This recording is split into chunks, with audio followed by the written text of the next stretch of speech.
હસતા હસતા ઘણી વખત હું કહું છું કે જેને ભણવામાં 90% આવે એ બધા ડોક્ટર અને એન્જિનિયર બને. 15% ઓછા આવે ને 75 એ કોમર્સ લાઈનમાં જાય. 15% ઓછા આવે એ કોમર્સ લાઈનમાં જાય, કંપની ખોલે અને 90% વાળાને જોબ પર રાખે. હજી 15% ઓછા આવે ને 75 માંથી 60 એ પબ્લિક લાઈફમાં જાય ને આ બંને માટે કાયદા નક્કી કરે.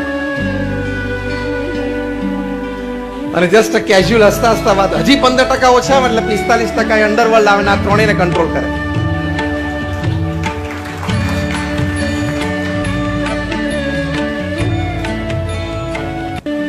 પણ up to 80s and 85 like it was a talk કે આઈક્યુ સારો છે તો સારું કામ કરી શકે.